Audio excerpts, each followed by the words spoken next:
the brave little hedgehog, in a quiet corner of Willowberry Forest, lived a tiny hedgehog known as Hugo. Hugo was the smallest hedgehog within the forest, with soft brown spines and bright and curious eyes. He loved watching the world around him, but he was afraid of practically everything. He was timid about loud thunder. He was fearful of tall trees. Most of all, he was frightened of the big meadow, a place where the wind was strong and the grass seemed to endlessly stretch on. His mother, always kind and caring, would tell him to stay close to home, as the forest was said to be safe and warm. So Hugo chose to stay near his little nest under the old oak tree. He collected berries, listened to the songs of birds, and daydreamed about adventures he was too scared to have. The day of the missing Daisy. One sunny morning, Hugo's best friend Daisy, the field mouse, ran into town. "Oh no, Hugo!" Daisy squeaked. "My little brother got lost in the big meadow." Hugo's heart began to race. The big meadow! That was the place he dreaded the most. All the other animals looked at each other. "It's too far," said the rabbit. "The wind is too strong," said the squirrel. "What if we fall apart?" whispered the birds. Daisy looked unhappy. He must be so scared.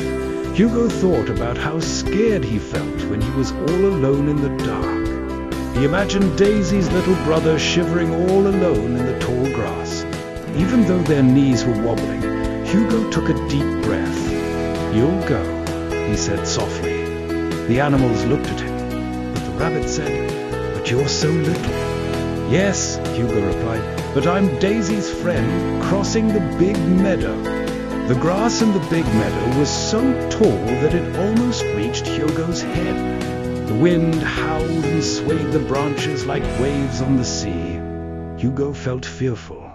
He rolled into a ball, and for a moment, just like a hedgehog do when they feel frightened. Then he remembered Daisy's little brother was shivering all by himself. Even though his knees were wobbling, Hugo took a deep breath. "I'll go," he said softly. The animals stared, but the rabbit said, "But you're so little." "Yes," Hugo replied, "but I'm Daisy's friend." A hero returns, Hugo guided the little mouse back into the forest. When they reached the forest, everyone cheered. "You were so brave," Daisy said with a smile. "How did you do it?" Hugo felt warm inside. He realized that being brave didn't mean he wasn't scared. It meant he did it for another person, to help them. From that day on, Hugo was still a small hedgehog, but he felt strong and brave inside. Whenever he looked at the big meadow, he did not just see a scary place, he saw a place where he discovered his own courage. Moral of the story: you don't have to be big to be brave.